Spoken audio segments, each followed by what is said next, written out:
श्री स्वामी समर्थ. सर्व स्वामी भक्तांचं आपल्या युट्यूब चॅनलवरती खूप खूप स्वागत आहे. आज आपण जाणून घेणार आहे श्रावण महिन्यामध्ये सत्यनारायणची पूजा का करतात व पूजेचे फलित का लाभतात आपल्याला, त्याच्या मागचं काय महत्व आहे आणि पूजा का केली जाते सत्यनारायणची श्रावण महिन्यामध्ये, हे आपण जाणून घेणार आहे. तत्पूर्वी तुम्ही आपल्या चॅनलवरती नवीन असाल तर सबस्क्राईब करायला विसरू नका. या व्हिडिओला जास्तीत जास्त शेअर करा आणि लाईक करायला विसरू नका. मित्रांनो, सत्यनारायणची पूजा विशेषतः आपण मुख्यतः आपलं ऑफिस ओपनिंग असेल किंवा नवीन आपण घर घेतलं तरी सुरुवातीला सत्यनारायणची पूजा करत असतो, किंवा गणेश पूजन, गृहप्रवेश हा विधी करायचा असेल तरी सत्यनारायणची पूजा बरेच लोक करतात. आणि श्रावण महिन्यामध्ये विशेष असं विष्णूंचं पूजन हे केलं जातं. आता विष्णूंचं पूजन श्रावण महिन्यामध्ये का केलं जातं, सत्यनारायणची पूजा ही का केली जाते हे जाणून घ्यायचं आहे.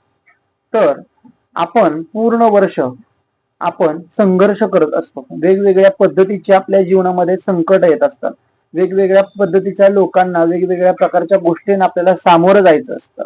वेगवेगळ्या पद्धतीच्या लोकांसोबत आपल्याला राहायचं असतं, बोलायचं असतं, संवाद करायचा असतो. काम, व्यवसाय, इतर गोष्टी भरपूर माणसाच्या जीवनामध्ये आहेत. तर त्याला संघर्ष करण्यासाठी एक आध्यात्मिक ऊर्जा लागते.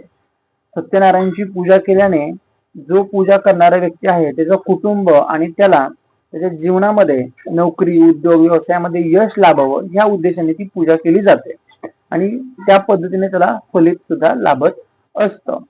सत्यनारायणची पूजा विशेषतः श्रावण महिन्यामध्ये केली जाणारी सगळ्यात जास्त प्रमाणात पूजा होणारी ही पूजा आहे. त्याच पद्धतीने सत्यनारायणच्या पूजेमध्ये विशेषतः विष्णूंचं पूजन केलं जातं. विष्णूची पूजा सत्यनारायणच्या पूजेमध्ये का केली जाते, तर याच्या मागचं कारण असं आहे, विष्णू भगवंत पालनहाराचं काम करतात. पालनहार म्हणजे काय, तर पृथ्वीवरती मनुष्य लोकांचं पालन पोषण करायचं काम हे विष्णू भगवान करतात.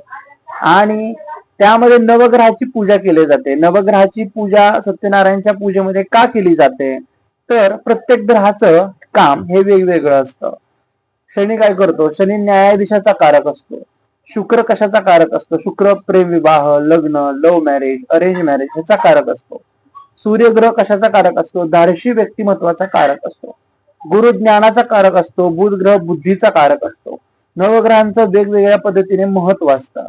तर सत्यनारायणच्या पूजेमध्ये नवग्रहाची पूजा ह्यामुळे केली जाते जेणेकरून तुमच्या जीवनामध्ये सध्या अडचणी असतील, काही प्रॉब्लेम्स असतील, तर त्यामध्ये तुम्हाला यश लाभावं म्हणून ही पंचोपचार पद्धतीने सत्यनारायण मध्ये पूजा केली जाते.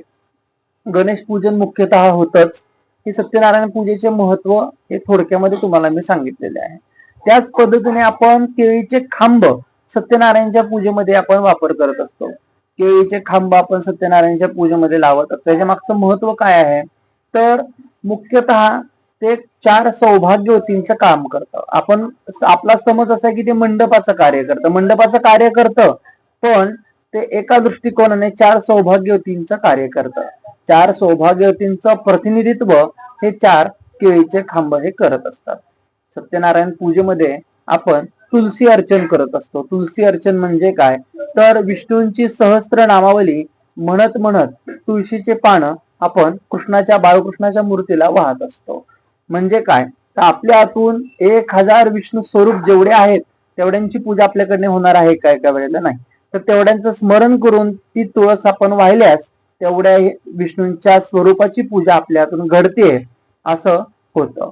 विष्णूंना तुळशी पत्र आपण का वाहतो, मुख्यतः तुळशी सखी पापहरणी पुण्यते नारद मुनी या श्लोकाप्रमाणे तुळशी ही सर्व पापांचं हरण करणारी आहे आणि विष्णूंची पत्नी आहे. त्यामुळे तुळशीला आपण कंटिन्यू विष्णूंच्या मूर्तीवरती वाहत राहतो आणि विष्णू अर्चन, तुळशी अर्चन करत राहतो. या पद्धतीची माहिती मी आज तुम्हाला दिलेली आहे. सत्यनारायणच्या पूजेमध्ये आपण विधी का करतो, काय काय विधी करतो आणि त्याच्या मागचं महत्व काय काय आहे हे तुम्हाला मी थोडक्यामध्ये सांगितलेलं आहे. तुम्हाला हा व्हिडिओ आवडला असेल तर लाईक करा, शेअर करा आणि सबस्क्राईब करायला विसरू नका. भेटूयात नवीन व्हिडिओमध्ये. श्री स्वामी समर्थ.